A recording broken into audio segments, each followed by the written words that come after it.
బులెటిన్లో మరో breaking news. Kamareddy జిల్లాలో ఒకేసారి అదృశ్యమైన ముగ్గురి కథ విషాదాంతమైంది.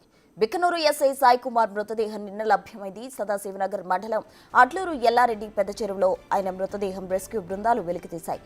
బుధవారం రాత్రి అదే చెరువు నుంచి కానిస్టేబుల్ శృతి, సహకార సంఘం ఆపరేటర్ నిఖిల్ మృతదేహాలు బయటకు తీశారు.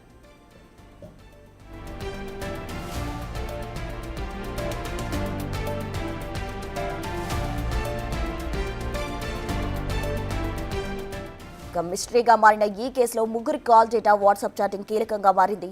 వారం రోజులుగా ముగ్గురు గంటల తరబడి ఫోన్లు మాట్లాడుకుని వాట్సాప్ చాటింగ్ చేసుకున్నట్టు గుర్తించారు. ముగ్గురు మృతి కేసు విచారణకు ప్రత్యేక బృందాలు ఏర్పాటు చేశారు. సీసీ ఫుటేజ్, ఇతర సాంకేతిక ఆధారాలు సేకరిస్తున్నారు. ముగ్గురు కలిసి ఒకే కారులో అట్లూరి ఎల్లారెడ్డి పెద్ద చెరువుకు వచ్చినట్లు గుర్తించారు పోలీసులు.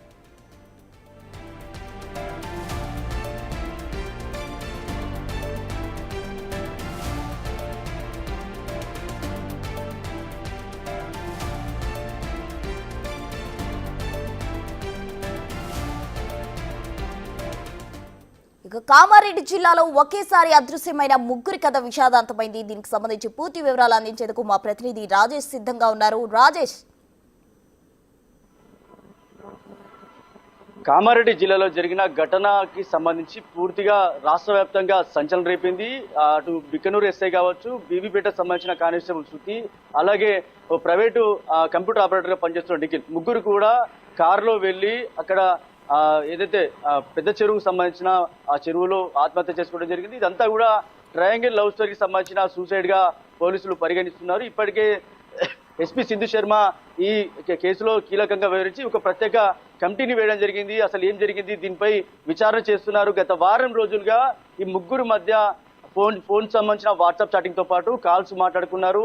ఈ వ్యవహారం అంతా కూడా ఒక పక్క శృతికి, ఎస్ఐకి ఏదైతే అక్రమ సంబంధించిన వ్యవహారం ఉన్నట్లుగా పోలీసులు అనుమానిస్తున్న నేపథ్యంలో ఇటు నిఖిల్ కి సంబంధించిన శృతికి ఇద్దరి మధ్య కూడా ప్రేమ వ్యవహారం కొనసాగుతుంది. చాలా రోజులుగా ప్రేమించుకుంటున్నారు, పెళ్లి చేసుకుందాం అనుకున్నారు. అంతలోనే వీరు ముగ్గురు కూడా, అటు ఎస్ఐ కావచ్చు, ఇటు శృతి, నిఖిల్ కావచ్చు, ముగ్గురు కూడా కారులో వెళ్లి పెద్ద చెరువు వద్ద మొదటగా మాట్లాడుకునే ప్రయత్నం చేశారు. తర్వాత ముగ్గురు మధ్య కూడా గొడవచర్య జరిగినట్లు తెలుస్తుంది.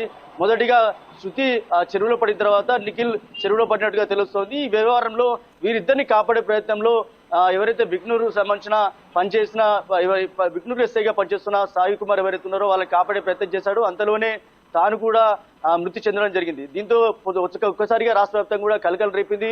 ముగ్గురు కూడా పెద్ద చెరువులో ఆత్మహత్య చేసుకోవడంతో తీవ్ర దిగ్భ్రాంతిలో కుటుంబ సభ్యులంతా కూడా తీవ్ర దిగ్భ్రాంతిలో ఉన్నారు. అసలు ఏం జరిగిందో ఇప్పటి వరకు కూడా తెలియదు. చాలా విషయాలు కూడా అనుమానాస్పదంగానే ఉన్నాయి. కేసుకు సంబంధించిన పూర్తి వివరాలు తెలియాల్సి ఉంది. ఇంకా ఎస్పీ సింధు శర్మ కేసు విచారణ కోసం ప్రత్యేక కమిటీ వేసింది. విచారణ తర్వాతనే, పోస్ట్ మార్టం రిపోర్ట్ వచ్చిన తర్వాతనే పూర్తి వివరాలు తెలియాల్సి ఉంది. కానీ ఇంతలోనే చాలా అనుమానాలకు దారితీస్తుంది. వీరి ముగ్గురు మధ్య ఏదైతే ట్రయాంగిల్ లవ్ స్టోరీకి సంబంధించిన సూసైడ్ అటెంప్ట్ ఏదైతే జరిగిందో ఈ పూర్తిగా రాష్ట్ర వ్యాప్తంగా సంచలనం రేపింది. ఇంకా చూడాలి, చాలా విషయాలు తెలియాల్సి ఉంది. వాట్సాప్ చాటింగ్ తో పాటు ఫోన్ కాల్స్, వారం రోజులుగా జరుగుతున్న సంభాషణకు సంబంధించి పూర్తి వివరాలు తెలియాల్సి ఉంది. రాష్ట్ర వ్యాప్తంగా మాత్రం ఈ ఏదైతే మర్డర్కి సంబంధించిన, అంటే ఆత్మహత్యకు సంబంధించిన పూర్తి విచారణకు అయితే కొనసాగుతుందని చెప్పుకోవచ్చు. Right, thank you Rajesh.